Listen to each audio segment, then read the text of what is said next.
Hi, my name is Paige Williams, and here is my reflection on American culture. So after reading the article, Body Ritual Among the Nakarima, I was both amused and shocked that it was a depiction of American culture. I had read this back in high school, so I knew vaguely what was going on and just like what it was about. But reading it over again, I could way more easily pick out what ritual in the US they were describing because I had background information on it. So for example, the medicine men are the doctors, and then the temple is the hospital, and the magical potions are like prescription drugs. But looking at it like objectively, I could see that it's pretty accurately describes American society and culture.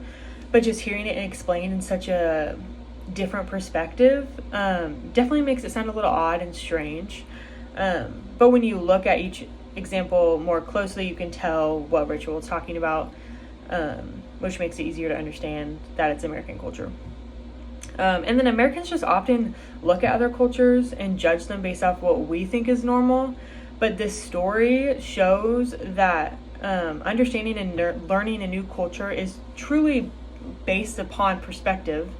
And it just gives the idea that other cultures see American culture just as strange as we see them. And it's just like important to understand that all cultures have different values, and just because it's different from my own or American is different from another culture does not make that culture any less of one. It's just that's just how they live, and everybody has a different normal. So when comparing their normal to a different normal of a culture, it comes off as very strange. But overall, I think it really opened my eyes more to how I look at new cultures and judge them, because it just helped me show the power of perspective and how they affect what I'm like learning about, in my opinion, and how different perspectives can really just change your whole opinion and ideas about anything, really. But I just found that really interesting. Something from my culture, which I consider my culture just to be American culture, that may seem weird to others or to foreigners, is tipping or gratuity towards a restaurant server. In America, it's custom to tip the server about 15 to 20% after like their service or for their service. Some people tip less, some people tip more, depending on how good the service was or just how generous the customer's feeling. However, in most countries, servers do not receive a tip, and when foreigners like come to America, they find it odd that we tip, and they don't really understand like the culture behind it. Sometimes, or they wonder like why we don't just include the tip as gratuity within like the cost of the bill. But tipping in other parts of the world isn't expected and can actually be seen as rude. But for us, it seems rude not to tip. So it's kind of opposites when it comes to tipping. So when foreigners come to America, it's kind of difficult for them to understand since they don't do it themselves. And it's just something that they're warned about before traveling to America so that they won't be seen as like rude if they don't tip in a restaurant. Just gives them a little bit of a heads up. So tipping servers has become an American value and can be considered a cultural worldview because we believe that servers should be tipped purely based because they don't get paid enough by their employers. So this whole existence of tipping culture allows business owners or restaurant owners to pay their servers low wages, which allows them to lower their menu prices.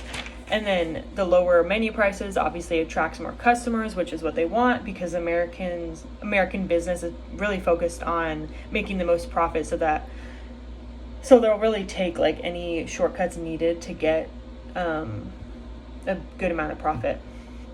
But tipping practices, the little bit of history about it, they have not always been a part of the American dining experience, and it surprisingly has a pretty troubling past in history. It was a practice that wealthy Americans brought back from Europe in the 1850s and 60s. However, many diners and just Americans in general rejected the practice because they saw it as condescending and classist. And that attitude spread over to Europe, which is why, or one of the reasons why they don't practice tipping anymore, and just why they see it as they do. However, America kept the tipping practice and went the opposite way due to the time being in slavery. However, after slavery ended, work was still limited to those who were freed.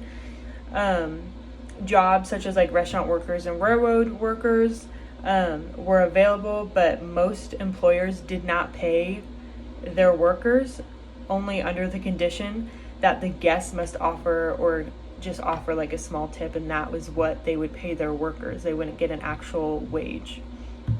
And then the tipping culture just continued to grow, but some states even outlawed it. But soon all the laws were eventually repealed, and the practice continued to spread across the U.S. Some new legislations were created, which required employers to pay their workers an amount that, combined with tips, equaled the federal minimum wage. So like kind of a little bit of a loophole, so they don't have to pay their workers as much with the including tip. And that's basically how tipped workers are paid today, with the exception of a few states who pay their workers a full federal minimum wage on top of the tips that they receive from customers. So overall, my evaluation of these changes in the tipping culture is that it's been pretty beneficial to America's culture. However, the history of the practice is very ugly, and it shouldn't be ignored with the connection to slavery. But the practice has grown and helped inspire new movements and legislations to pay servers and tipped workers the amount that they deserve. So in that way, it has definitely benefited American culture. In Time magazine, an article called "How Americans Tip at Restaurants Has a Troubling History" just discusses how we could be entering like a new chapter of tipping. And by that, it was just talking about how a new legislation is in the works to eliminate sub-minimum wage for tipped workers.